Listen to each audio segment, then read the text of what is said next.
ইসরায়েলের প্রধানমন্ত্রী Benjamin Netanyahu বলেছেন, জর্ডান নদী থেকে ভূমধ্য সাগর পর্যন্ত ভূখণ্ডে ইসরায়েল ও ফিলিস্তিন দুই রাষ্ট্রের কোনো সুযোগ নেই।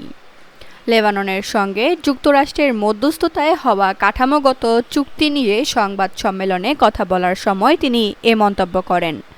একই সঙ্গে তিনি জানান, আসন্ন নির্বাচনে ক্ষমতায় ফিরলে ফিলিস্তিন রাষ্ট্র প্রতিষ্ঠার কোনো পরিকল্পনা থাকবে না।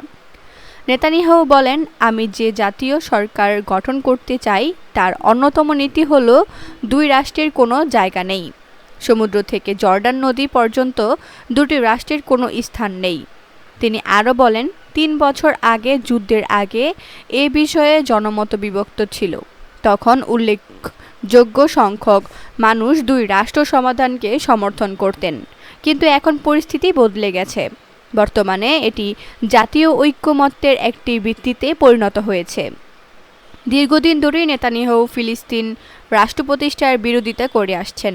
তার সাম্প্রতিক মন্তব্যে আবারও স্পষ্ট হলো, ক্ষমতায় ফিরলে তিনি দুই রাষ্ট্রভিত্তিক সমাধানের পথ সমর্থন করবেন না।